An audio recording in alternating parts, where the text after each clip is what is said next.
په ډېرې خواشینۍ سره نن خبر سوم چې د هیواد یو ستر څلی ونړېده. شیخ القرآ الحاج قاري برکت الله سلیم د هیواد یو ستر قاري چې د هیواد د بچیانو په روزنه کې ډېر خدمت کړی و. استاد قاري برکت الله سلیم چې په نړۍ کې ممتاز قاري و او دغه ستره جایزه یې ګټلې وه. د افغانستان د ملي رادیو تلویزیون سره یې تقریبا له 15 کلو مخکې همکاري درلودله. استاد د رادیو په برخه کې او تلویزیون کې ډېر تلاوتونه یعنی 10 سپارې د قرآن شریف یې ثبت کړي وې او هره د روژې په میاشت کې به د استاد تلاوتونه په رادیو او تلویزیون کې خپرېدل. واقعا زموږ لپاره ډېر د افتخار شخصیاتو مړینه یو ستره ضایعه ده او داسې ضایعه چې نه جبرانېدونکې ده. استاد تقریبا له ما سره شخصي د ما او د استاد ملګرتیا له 25 کلو مخکې د ما او د استاد ملګرتیا وه. وروسته کله چې زه د افغانستان د ملي راډیو د رئیس په توګه مې دنده ترسره کړله، استاد ته مې په لومړي سر کې په راډیو کې د نورو پروګرامو په بدلون کې یو ورځ مې زنګ ورته ووایي چې محترم استاد که راډیو ته راسې تشریف راوړئ. استاد راډیو ته راغی او ما غوښتل چې د اسلامي معرف په برخه کې د راډیو پروګرامونو کې بدلون راولو، یعنی په ژوندۍ بڼې خپرونې جوړې کړو. بل استاد کومې طرحې لري؟ له استاد سره تقریبا 1 ساعت جلسه درلودله. استاد خپلې طرحې درلودلې. یو له طرحو یې دا و چې د قرآن عظیم الشان په 14 روایتونو باندې دا باید په راډیو کې ثبت کړو. نو زه ډېر خوشحاله سوم. په لومړي سر کې اول استاد ته موږ یو پروګرام ورکړ چې د قرآن زده کړه په راډیو کې لومړی پروګرام چې په ژوندۍ بڼه استاد به د هرې چهارشنبې په ورځ راته هغه پروګرام په ژوندۍ بڼه خپرېده.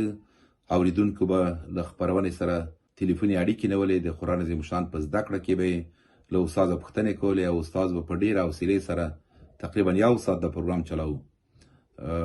له استاد سره زموږ ډېر ښه همکار ښاغلی محمد الله خان چې د خپرونې پرودیسر هم و، چلوونکی و. دغه پروګرام موږ پیل کړ او ډېر اورېدونکي یې پیدا کړل. وروسته استاد د قرآن عظیم الشان د روایتونو په اړه کومې خبرې چې کړې وې، ما تصمیم ونیو چې استاد ته د ملي راډیو تلویزیون 43مه استودیو چې ډېره یو خاصه استودیو او ښاغلي حمیدالله خان نیازي چې په دې برخه کې له استاد سره همکاري کوله، استاد هم فوقالعاده توګه دغه استودیو په خدمت کې کړه. په اونۍ کې به 2 ځلې راته. استاد به قرآن عظیم الشان له لومړۍ سپارې تر 10مې سپارې په اول روایت بیزي، قنبل، ورش او داسې ټول روایتونه یې پیل کړل. نو تقریبا د پروسې 12 کاله تر 14 کلو پورې استاد په ډېره حوصلې راته. استاد سره کوم قرارداد مخکې په راډیو کې نه و. ما یو قرارداد سره وکړ د بالمقطع په توګه. استاد ته میاشتنی معاش کوم څه نه و، خو بیا هم یو مرسته ورسره کېدله. نو استاد به دې پروګرام ته راته. دغه روایتونه تقریبا 12 روایتونه استاد ثبت کړل. په ډېر تعصب سره چې استاد ته مریضیم پیدا شوله او اوس چې زه له هېواده بهر یم نو استاد سره مې همیشه اړیکې درلودلې تلیفوني. 2 روایتونه پاتې وو چې دغه روایتونه په نړۍ کې ډېرو کمو قاریانو شاید د استاد له قوله یا نور دوستانو مې پوښتنه کړې ده 4-5 قاریانو دغه روایتونه تکمیل کړي چې په 14 روایتو باندې وو. نو د استاد د 2 روایتونه پاتې سول او ما ته به همیشه ویلې چې د ما د زړه غټ ارمان ده چې دغه 14 روایتونه په راډیو کې ثبت کړم. موږ پلان درلوده چې د په خواله رسنیو کې د سی ډي په توګه په بڼه په چپو کې جوړ کړو.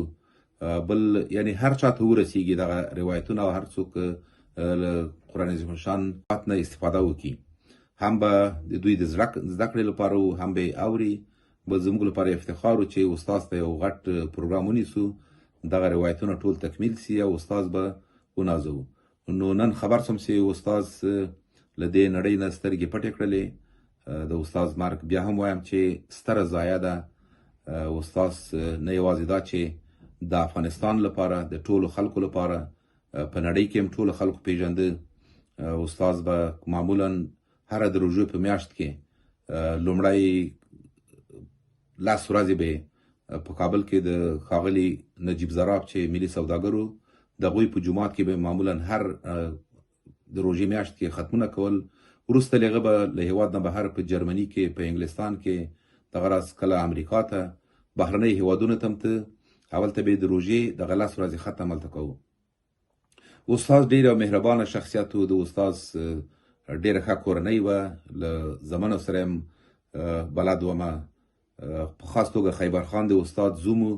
دا به همیشه له استاد سره ګرځېده. استاد سره به چېرته سته خیبر خان سره و چې هغه هم په روز کال دغه ناروغي له کبله چې د زړه سکته یې وکړله او له دې نړۍ یې سترګې پټې کړې. ډېر پرې خفه و. استاد سره زما همیشه تلیفوني اړیکې وې. په د تېره میاشت کې هم له استاد سره وغږېدلم. د صحت پوښتنه مې کوله. نو راته ویې ویل چې خدای مهربانه ده خو فکر کوم چې استاد تکلیف زیات و. خپل مورال لاسه نه ورکړی. د سرطان په ناروغي اخته و. بیا استاد یو ځلې ټکر وکړسې پوښته یې ماتې سوې وې. پښه یې ماته سوې وه. نو له هغه نه هم لږ ځورېده. زه هم په خپل وار په کوم استاد سم خدمات چې کړي دي بیا هم ډېر پرې خفه یم. زما دوست زما ملګری چې نن یې له دې فاني نړۍ نه سترګې پټې کړې. بیا هم د ده کورنۍ ته جمیل صبر غواړم. د افغانستان ټولو هېوادوالو ته جمیل صبر غواړم. په خاص توګه دوی کورنۍ ته د ننګرهار ولایت اوسېدونکو د شینوارو ولسوالۍ چې د دوی ټاټوبه یو. نو استاد ته پښه یې ماته سوې وه. نو له هغه نه هم لږ ځورېده.